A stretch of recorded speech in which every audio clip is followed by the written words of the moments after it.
I was 4 or 5 years old when I was brought into a neighbor's backyard and sexually molested. The daughter offered me some Kool-Aid and invited me to swing on their swing set. I was instructed to strip naked and swing with my legs apart. I was threatened with a punch if I replied no. I was not physically modest at the time, and I assumed they were playing a cruel joke on me. At first, I was enraged. There were a few people in the backyard, including an older male, some high school lads, a few little boys, and myself. Johnny, my little neighborhood pal, was swinging next to me. He was a year my junior and had a little impairment. He was only allowed to play outside if he was with me. His mother and my mother made me the little caregiver, and we spent a lot of time playing together. I felt quite protective and motherly towards him. When I turned my head to the right and saw Johnny, nude and screaming frantically, I realized this was more than just a prank. I felt horrible, since I was expected to look after and protect Johnny. I can't express how helpless I felt when I saw Johnny in pain and knew I couldn't assist him. This is the point at which my memory leaves me. This event has stayed with me for the rest of my life. What I didn't remember was how much Johnny was in pain or how disgusted I was by this. I don't remember how I got out of the swing. Maybe I fell, but I do remember what happened afterwards. I was screaming and twisting my arms and legs, hands on my lips to suffocate me, voices screaming that I was bad, I should stop talking, hands on my throat, pressure, dreadful pressure on my mind. I was doing everything I could do to hang on. I had no idea I was fighting strangulation, and I was only trying to battle the pressure in my head, a sense of impending doom. This is when I launched out into dark space, plummeting quickly, stars all around but far away. I was falling through infinity, head over heels, on and on, horrible. At this point, I'd want to state that I'm aware that horrific things happened to me throughout my NDE. I was raped by more than one man or older boy and forced to do sexual actions on other youngsters while others looked on. I have an unsettling memory of the smell of another tiny neighborhood boy's sweat. I'm not sure what we did. I have flashes of remembrance, but I don't pursue them. I try to stay away from them. Then I noticed Jesus. I didn't know anything about Jesus, but I knew he was there. He told me that I didn't have to keep falling, and that I could fly instead. He told me that if I moved my arms in a certain way, I would be able to fly. I pulled it off and rushed up to him. He was standing on a platform outside of a location, a something. I'm not sure if it was a solid, Earth-like location, a vehicle of some kind, or a floating space island. I hesitate to use the term spaceship because my encounter had nothing to do with UFOs or other similar phenomena. It was unmistakably Jesus who met me. He was unquestionably an extraterrestrial. That is, he did not live on Earth, but he had nothing to do with typical notions of aliens. However, Jesus may have offered me to enter a spacecraft of some kind, or perhaps the moon. He led me into what appeared to be an entryway and slammed the door behind me. We entered a spacious room filled with people who were having a good time and enjoying each other's company. There was a delight in the gathering that was unfamiliar to me yet appeared to be exactly the way it should be, or something I knew existed but had never experienced until that time. We didn't stay in that room, but instead entered a long hall or corridor. This corridor appeared to be quite lengthy and faded into the distance. The building was impressive, but I don't recall many details. On each side of the corridor, there were doors. Each door led to a repository of knowledge and pure essence of a specific sort of earthly thing, such as plants and growing things or jewels and minerals. He brought me inside some of these chambers and showed me incredible things that I still remember. He said that the essence, not the manifestation, was the actuality of each thing. This was also true of persons. I believe I learned a lot about plants and gardening as well as stones and minerals.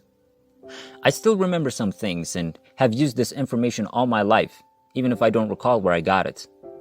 I knew that mullein was good for the skin, that I could eat peppermint from the creek to make my stomach feel better, that there was a plant called Indian soap plant that could be used to wash my hands, and so on.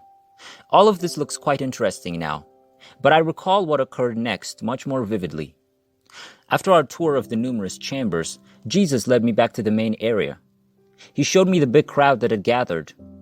I was totally aware that each individual was cherished and valued by Jesus, just as they were. They were not the world's great and famous people, but rather ordinary people. The most significant thing I realized was that everyone there, whether a child or an adult, loved, valued, and cherished everyone else just as much as Jesus did.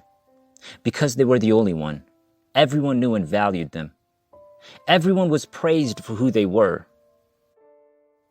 Jesus pointed to a tiny child. The boy wiggled his ears, and the whole merry band burst out laughing and clapping their hands as though he had just run a 2-minute mile. This was to demonstrate to me where the genuine value lay, in the person, not in his accomplishments. I was utterly engulfed in this mutual adoration and respect. It felt quite lovely to my young heart, I remember. I knew that was the proper way for people to interact with one another, but I had never seen it in action before. We stayed in the spacious room with the happy folks like this for a long period. It seemed to last considerably longer than the time we spent looking at other rooms. It seemed as if the spirit of worth, respect, and cherishing that filled the large room was filling me up. Then Jesus spoke to me about how amazing everything was. "This is quite awesome, isn't it?" I enthusiastically replied in the affirmative. Then he pointed down to the ground and showed me rows of school desks generally occupied by young lads. He reminded me of how depressed these boys were because they were failing in school. This reminded me of something that happened to me in school when I did really well on a test but was chastised for making those boys feel foolish.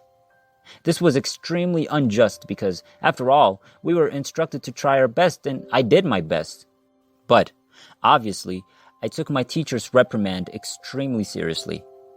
Because after showing me the rows of desks, Jesus asked if I wanted to stay with him or return to earth so I could tell these boys how essential they truly were, even though they would never do well in school. I didn't even have to think about it. "Yes," I said. "I'd go back and tell the lads how valuable they are." I can't say I remember what happened after that. The next thing I remember is being in the kitchen of my neighbor's house. Their mother had returned home. "Why did you do it?" she said, her voice harsh and solemn. I said that because Margaret threatened to strike me if I didn't. I assumed she was referring to pulling my clothing off and swinging. When I said this, she became very silent and had a worried expression on her face. She instructed me to go into the restroom and change my clothing. I recall the bathroom being filthy and stinking terrible, a smell I had never experienced before. My mother was waiting for me when I came out. I informed her that they had claimed I was bad. She replied I wasn't bad and nothing terrible had happened because of me. I absolutely trusted her, so much so that I've never felt guilty about anything that transpired that day. We returned home, except for a brief conversation at the doctor's office.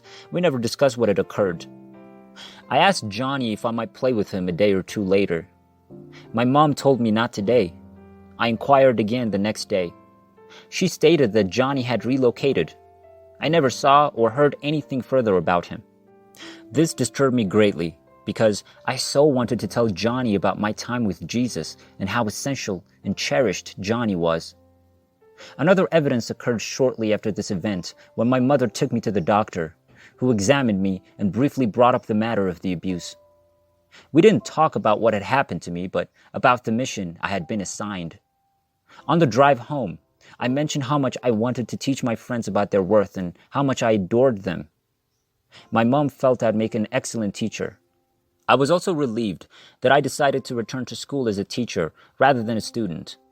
I had ideas like, all of what we're studying in school isn't as important as what I have to teach. For a brief minute, I believed I might be permitted to share my story with my classmates. Everyone, I assumed, was aware of what had occurred and wanted to know what I had learned from my trip to heaven. My mother then politely chuckled and told me that I needed to finish school before I could become a teacher. This was bad news because I thought we were on our way to school where I would start teaching that very day. But I fought back and asked how long I had to go to school. She stated that it would take 12 years to complete high school. I thought it would be a long time, but I knew I could do it. Then she said 4 more years of college and maybe a year at a teacher's school after that. I just sat in the car, despondent, because my mind couldn't take me that far. In my 5-year-old heart, I felt like I had failed my mission. I really wanted to complete my objective, but they wouldn't let me. My mom was not aware of my NDE. I now know. I don't understand how a group of children can be sexually molested in someone's backyard and no one knows about it. Perhaps they kept it hidden because it was so heinous and potentially humiliating. I clearly don't know how to express what had happened to me. This presents a lot more to say because my cousin, who was there that day, continued to attack me. He occasionally stayed with my family because he was in problems in his hometown. He figured out how to employ the chokehold on me so I wouldn't cry out when he raped me. I believe I eventually agreed to this maneuver since it was far easier than refusing. I believe he waited until I was sleeping before forcing me to pass out fully. I can't believe I've died and resurrected so many times, but I've always assumed that this ability to leave my body was granted to me so I wouldn't be present when I was being raped. Other times, I flew and did vital, eternal things with Jesus and other spiritual beings. I recall once coming back down to earth and being able to simply control my motions. I flew down in a huge spiral, swooping through the thick Ponderosa pines near my house and landed by a peach tree in our back meadow. Then I dashed inside, crawled into my bed, and awoke the next morning as usual. All of these recollections began to surface just before this cousin's death in the autumn of 2019. I had no recollection of what he had done to me until after he died. He was a man who was arrested for auto theft in 26 states. No joke. He tormented animals and exposed pornographic pictures to his young children. He was frequently getting into difficulties with the cops. All of this has been told to me by others, and it's consistent with what he did to me. I have some concerns. Am I the same person who went up there? Is it even possible for me to be human anymore? I'm so different from everyone else.